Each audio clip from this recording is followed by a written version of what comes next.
Hello বন্ধুরা, সবাই কেমন আছেন? আবারও আপনাদের সামনে একটা নতুন ব্লগ ভিডিও নিয়ে আসলাম। সবাই দেখতে থাকুন। এখন রাত বাজে 12:30, কিন্তু একটু ঘুম আসতেছে না। তবে 2টা থেকে ডিউটি আছে, তাই জেগে আছে। কিন্তু একটু ভালো লাগছে না, তাতে আবার মশার দাম। ফোনটা চাপতেও ভালো না। কি যে করি।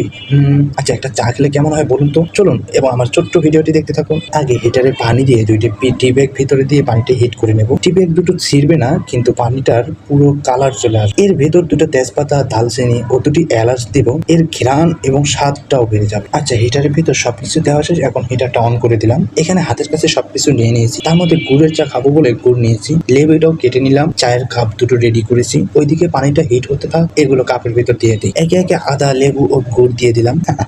এই ভিডিওটা করতে ওইদিকে আবার হাতটা কাপের বাইরে চলে যাচ্ছে। ওকে, পানিটা গরম হয়ে গেছে। ওয়াও, দারুণ একটা ঘ্রাণ ও কালার চলে আসছে। এখন চাটা কাপে ঢেলে নেব। আপনারা খাবেন? ঢেলে দেই। ডায়লগটা মনে পড়ে গেল। কার জানি এটা কমেন্টে জানাই দেবেন। অতঃপর চাটা ঢেলে নিলাম। কিন্তু 2টা চা কেন জানবেন না? একটা আমার আর একটা আমার ব্যাটসম্যানের জন্য। তো আগে আমারটা টেস্ট করে নেই, আসলে এর স্বাদটা কেমন হয়েছে। মাশাআল্লাহ, ভালো হয়েছে। কি শান্তি। এদিকে আমার ব্যাটসম্যান চলে আসছে। লও ব্যাটসম্যান, তোমার চা। মুখটা একটু দেখাও। বাবা, কি লজ্জা। তো বন্ধুরা, ভিডিওটা ভালো লাগলে একটু ভালোবাসা দিয়ে আমাকে আরো ভালো ভালো ব্লগ ভিডিও দিতে উৎসাহিত করবেন এবং আপনাদের সামনে ভালো ভালো ব্লগ ভিডিও নিয়ে আসার চেষ্টা করবো। সবাই ভালো থাকবেন, সুস্থ থাকবেন। আল্লাহ হাফেজ।